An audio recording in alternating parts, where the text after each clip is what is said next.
नमस्कार, आपल्या सगळ्यांचं लोकराज्य टी व्हीमध्ये स्वागत. आणि आज या विशेष मुलाखतीमध्ये आपल्यासोबत आहेत सरला कुलसंगे आणि त्यांचे मिस्टर प्रतीक कुलसंगे आपल्यासोबत आहेत. खरं तर वेल एज्युकेटेड इंटेलेक्च्युअल आहेत, एक आर्किटेक्चर आहे तर एक इंजिनियर आहे.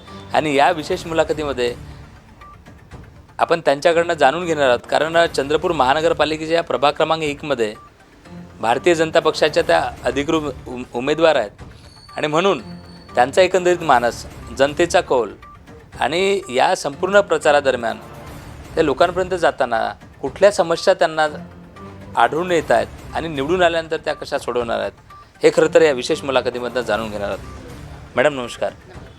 काय सांगाल, आता 4 वर्षानंतरचा जो काळ आहे तो लोटला आणि तब्बल 9 वर्षानंतर निवडणूक होत आहे आणि अनेक लोकांच्या प्रतीक्षेचा अंत कुठेतरी आज झाला आहे. आणि ही जी नाड होती ती कुठेतरी दुरावा निर्माण झाल्याची चर्चा देखील होती. मात्र आता सगळीकडे वेगाने चर्चा, प्रचार, मोठ्या प्रमाणात आश्वासनं, वचननामा, जाहीरनामा दिला जात आहे. लोकराज्य टी व्ही न्यूज प्रत्येक प्रभागात जात आहे आणि उमेदवारांशी देखील विशेष मुलाखतीच्या माध्यमातून त्यांची कल्पना, त्यांची संकल्पना आणि जनसामान्यांच्या मतात असलेला प्रश्न त्यांच्यापुढे ठेवण्याचं काम गेल्या अनेक दिवसापासून लोकराज्य टी व्ही करते आहे. काय सांगाल, आपला थोडक्यात परिचय आणि आपण जेव्हा प्रचारादरम्यान जाता तिथल्या समस्या?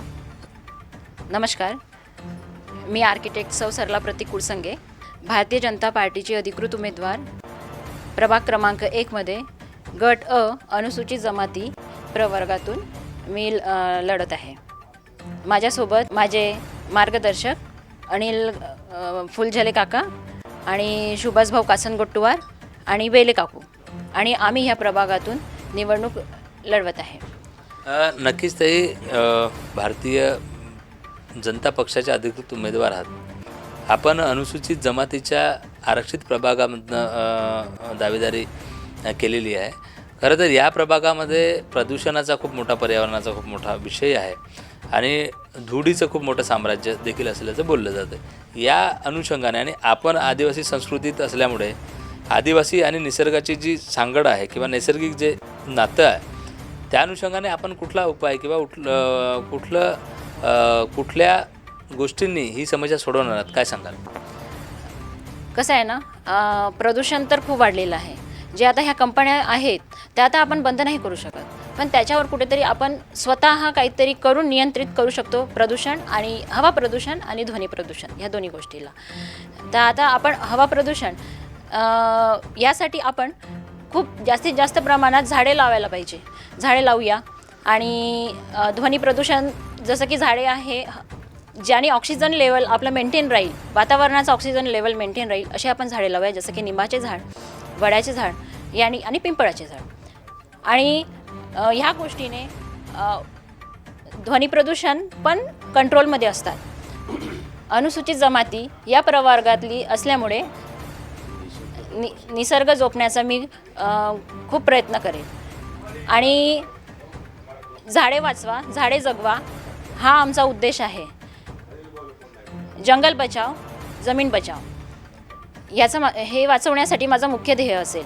दुसरी गोष्ट, आपल्या प्रभागात मी फिरत असताना बरेचसे मला आदिवासी बांधवांशी भेट झाली. तर काही असे आहेत की त्यांची खरंच परिस्थिती बिकट आहे.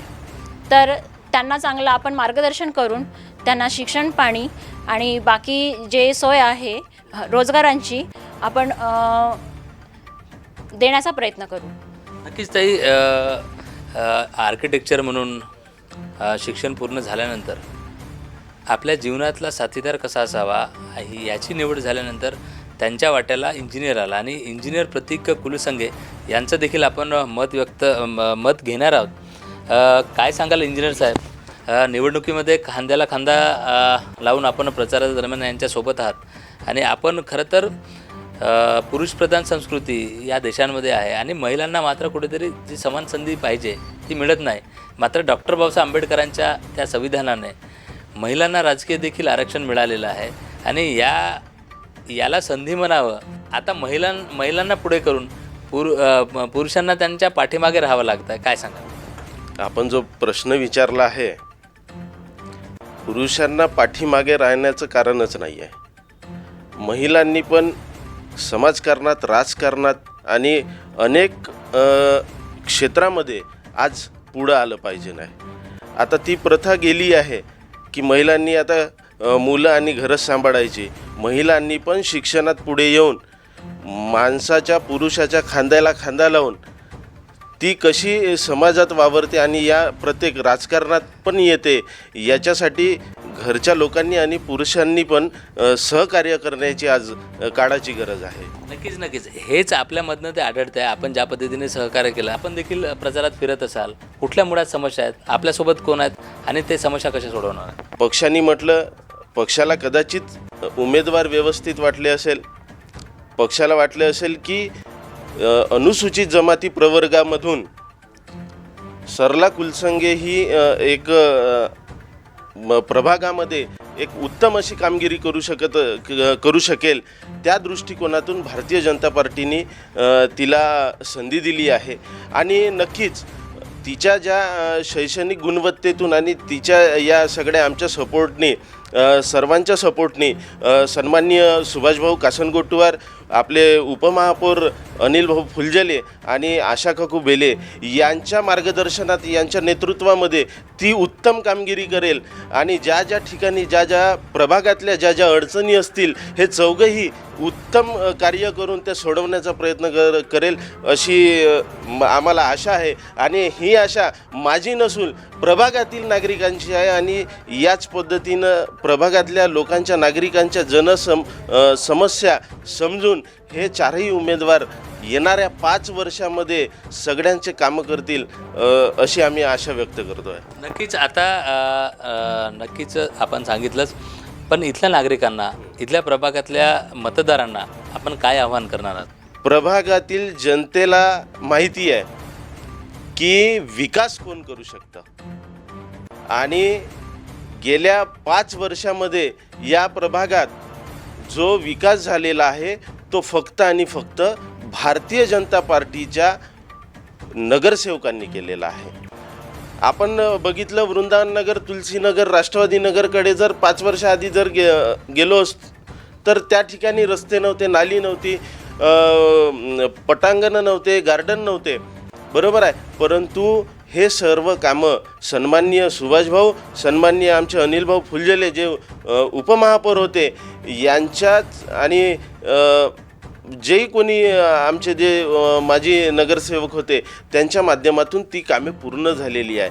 परंतु आता जे कामं जे शिल्लक राहिले आहे, जे मागच्या 5 वर्षामध्ये झाले नाही, ते कामं पुढच्या येणाऱ्या या काळामध्ये आम्ही निश्चितच 101% पूर्ण करण्याचा, या चौघाच्याही माध्यमातून पूर्ण करण्याचा आम्ही प्रयत्न करू. अंगणवाडीमध्ये आपण लहान मुलांसाठी आरोग्य शिबिरे लावू शकू आणि मुलांच्या तपासणी, त्यांना काय पोषक आहार त्यांना तिथे प्रोव्हाइड करू. आणि दुसरी गोष्ट, आपल्या प्रभागामध्ये जसं की अमृत योजना तर आहेच, सगळ्यांच्या घरोघरी नळे आहेत, पण सार्वजनिक असं आरो प्लांट नाही आहे, जेणेकरून दुकानवाले, मजूर असेल, ह्या लोकांना पिण्यासाठी पाणी नसते. तर त्यासाठी आपण ही सुविधा करू प्रत्येक वार्डामध्ये, आणि आपल्या पूर्ण प्रभागामध्ये पाण्याची गैरसोय नको व्हायला लोकांची. आणि ॲज अ मी आर्किटेक्ट एक असं सांगू शकते की आपल्या ह्या प्रभागाची रचना आर्किटेक्ट म्हणून त्या पद्धतीने मी डिझाईन करेल. सुशोभित रस्ते, नाले आणि बगीचे यांना पण व्यवस्थित मी डिझाईन करेन. बगीचे तर झालेच आहे. आपले आधीचे नगरसेवक त्यांनी सगळ्यांनी नाले, रस्ते, बगीचे यांच्याकडे, ह्या गोष्टींकडे लक्ष तर दिलेलंच आहे, पण त्याला आणखी सुंदरता कशी येईल याकडे मी लक्ष देईल. नक्कीच आपण बघत होतात आपल्यासोबत सुशिक्षित जे कुलसंगे फॅमिली आहे आणि उमेदवार खरं तर आपल्यासोबत सरला आहेत, त्यांच्याशी देखील आपण चर्चा केली. मुळात इथले प्रश्न त्यांनी हाताळत यांच्यासोबत, यांच्या सहकार्याला या महानगरपालिकेच्या निवडणुकीमध्ये जे कासनगोट्टीवार आहेत, अनिल फुलझेले आहेत, बेले काकू आहेत, या सगळ्यांच्या सहकार्याने आणि मार्गदर्शनाने आणि शिक्षणांचा जोर असा एकाची सांगड घाला. तिथलं मग आरोग्याची किंवा अंगणवाडीची, बालकांची, बगीच्यांमध्ये सुविधा किंवा याला मॉडर्न म्हणजे कसं पुढे नेता येईल. खरं तर इथल्या समस्या त्यांनी जाणून घेतल्या. त्यांच्यासोबत असलेले प्रतीक त्यांच्या खांद्याला खांदा देऊन गेल्या अनेक दिवसांपासून प्रचाराला त्यांच्यासोबत फिरतच असतील, आपण बघतच असाल. मला असं देखील वाटतं की इथल्या आपल्या जे काही समस्या असेल त्या समस्या यांच्यापर्यंत पोहोचवा, जेणेकरून हे सगळे निवडून गेल्यानंतर आपल्या प्रभागाचा विकास व्हावा. हा नक्कीच हेतू लोकराज्य टी व्हीच्या माध्यमातून आपल्यापुढे आम्ही आणत आहोत. आपण असंच भेटत राहणार आहोत. आम्ही या भावी नगरसेवकांना आम्ही प्रभागात देखील भेटणार आहोत आणि तिथे देखील प्रश्नावली आणि त्या प्रश्नांची उत्तरं घेण्याचं काम लोकराज्य टी व्ही करणार आहे.